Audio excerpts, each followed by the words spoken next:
the quiet hum of the phone, the flicker of a new notification for many, these aren't just minor distractions, but the constant low-level pulse of modern romantic anxiety.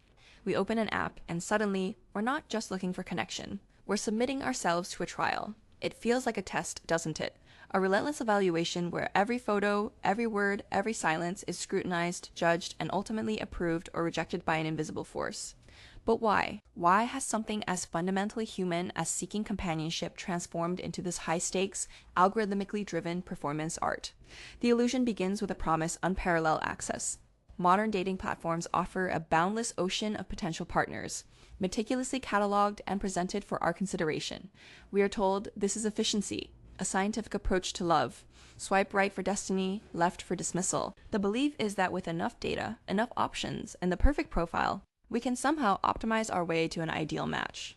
We are led to believe that the sheer volume of choices translates directly into a higher probability of finding someone truly compatible, someone who truly understands us. This narrative is incredibly compelling because it taps into our innate desire for control, for a predictable path to happiness in a world that often feels chaotic. It suggests that if we just apply the right logic, the right filters, the right presentation, we can engineer our romantic success. But beneath this veneer of efficiency lies a hidden mechanism, a subtle distortion of human connection.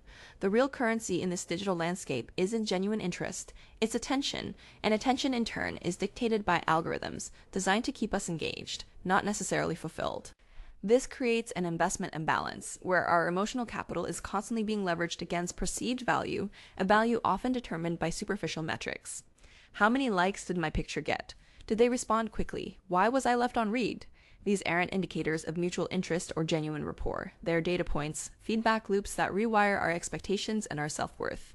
We're no longer just looking for a partner. We're competing for a fleeting moment of algorithmic approval, mistaking it for genuine human connection. The platforms don't sell love. They sell hope, packaged as endless potential. Consider the act of endless swiping.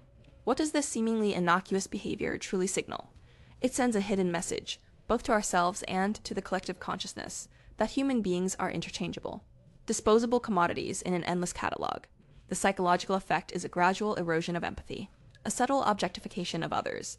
Each profile becomes less a person and more a set of data points to be quickly assessed. The consequence is choice overload paralysis, a phenomenon where having too many options makes us less likely to commit to any, leading to superficial interactions and a pervasive sense of loneliness, despite being constantly connected. The alternative, a more intentional approach, involves setting limits, focusing on quality over quantity, and engaging with profiles as if they represent real people, not just avatars. Then there's the obsession with profile optimization, the meticulous crafting of an image designed to appeal to the widest possible audience. What does this reveal about our internal landscape? It signals a deep-seated desire for external validation, turning self-worth into a performative act. We become curators of an idealized self, chasing an elusive standard of attractiveness or success. The psychological effect is a relentless cycle of anxiety and self-doubt. Every photo chosen, every bio written, becomes a performance under pressure, leading to constant comparison and a profound disconnect from our authentic selves. The consequence is a pervasive inauthenticity, where the person someone meets online rarely aligns perfectly with the person they meet in real life, leading to disappointment and burnout. An alternative, and perhaps a more liberating one, is to embrace genuine self-expression, trusting that the right connection will appreciate authenticity, imperfections, and all. And what about the phenomenon of being left on read, or the silent disappearance known as ghosting? This behavior, now tragically common, carries a potent hidden signal, a profound lack of accountability, and a perceived low social cost for disengagement. In a digital space, the consequences for abruptly ending communication feel minimal, almost non-existent. The psychological effect on the recipient is devastating. It triggers a primal fear of rejection, heightens anxiety, and often leads to self-blame and rumination. What did I do wrong? This erodes trust, not just in specific individuals, but in the entire dating process. The consequence is a defensive posture, where individuals build emotional walls, reluctant to invest genuinely for fear of being silently discarded. The alternative, though sometimes uncomfortable, is clear communication. Even a simple, brief message stating disinterest is an act of respect that preserves dignity and fosters a healthier dating ecosystem. The core of the problem, perhaps, is that we have outsourced our understanding of human connection to systems built for engagement metrics. We've allowed algorithms to define our perceived value, and in doing so, we shifted from seeking genuine understanding to chasing validation. The identity shift required here is profound, moving away from a mindset of performing for algorithmic approval and towards an understanding of our inherent worth, independent of likes or matches. It means recognizing that true connection flourishes in authenticity, not optimization. It requires us to understand that our value isn't a score dictated by a fleeting digital interaction, but an intrinsic quality that resonates with those who are truly compatible.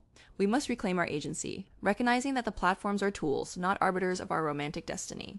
So, what can you do practically in the next 24 to 48 hours to navigate this landscape with more intention and less anxiety? Take one small step. Actively choose to reduce your exposure to the endless options illusion.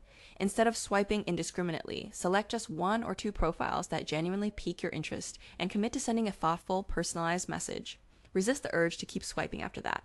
Engage with them as a unique individual, not just another option in the queue. This isn't about finding the one immediately. It's about beginning to rewire your own behavioral patterns, shifting from a passive consumer of profiles to an active, engaged participant in a potential human connection. It's about consciously choosing quality of engagement over quantity of potential matches, reminding yourself that beneath the pixels and profiles, there is always another person, just as complex and hopeful as you are.